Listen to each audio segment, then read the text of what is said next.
Most days after work, I go to the gym or go for a walk. I'm really into fitness, so I always try to do something active. What about you? What do you do to switch off at the end of the day? To switch off, I either go for a walk or a run in the park. I read a book, listen to some music.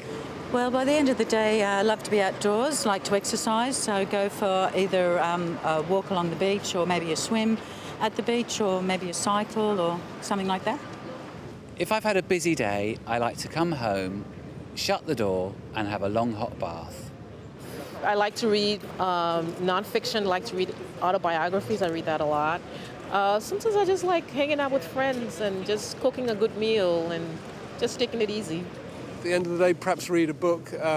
Weekends, I like to go walking. To switch off, I enjoy listening to music a lot, sort of catching up with friends as well. But also, to really switch off, I like to sit down, close my eyes and just like do nothing, you know, relax. What kinds of things in your life make you feel free? I really like cycling. I love cycling around the countryside, also just being with people that I love, doing new things that I haven't done before, and yeah, being outdoors, I think.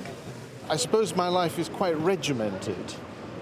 So I have to do this thing and then I have to remember that tomorrow I have to do that other thing. So what makes me feel really free and alive is the unexpected.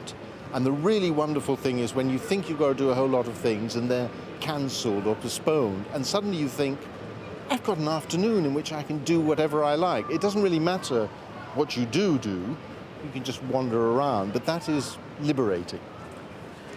When I can give people a voice, people who can speak up for themselves, refugees, people who are oppressed, and the disadvantaged. That's why I've switched a little bit from my career as a journalist at a daily newspaper to work as a Peace Corps volunteer. A few days ago, I went to the sea, so I suppose for me, looking out into the sea is something that makes me feel like there's a lot of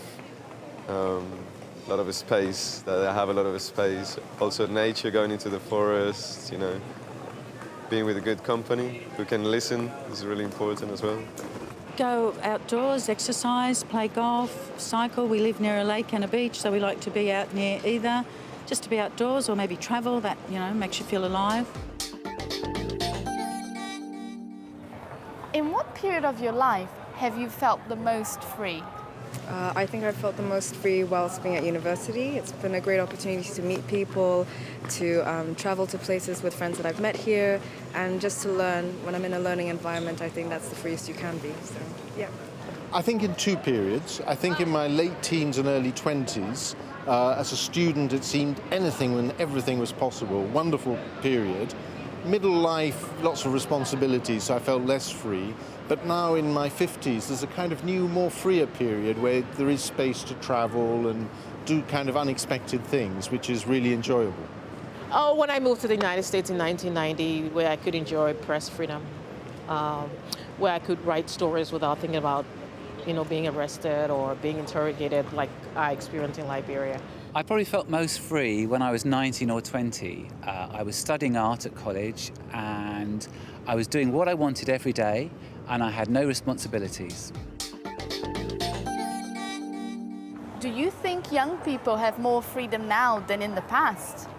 I think we do have a lot more freedoms in terms of freedom of speech and expression via the internet, even accessing information, and also transport-wise, I think, compared to my grandparents and people in the older generation who didn't have, for instance, monetary access to flights, you know, which is a lot cheaper these days. So, yeah, we are a lot more free, I think. I'd like to think.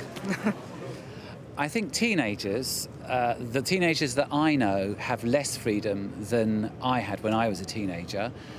They seem to be driven everywhere by their parents, whereas we were out on our own all the time.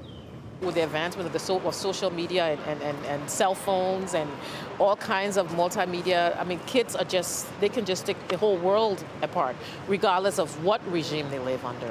So it's just amazing at how technology has changed the world. I think so. I think they have more freedom. I think they probably have more fun.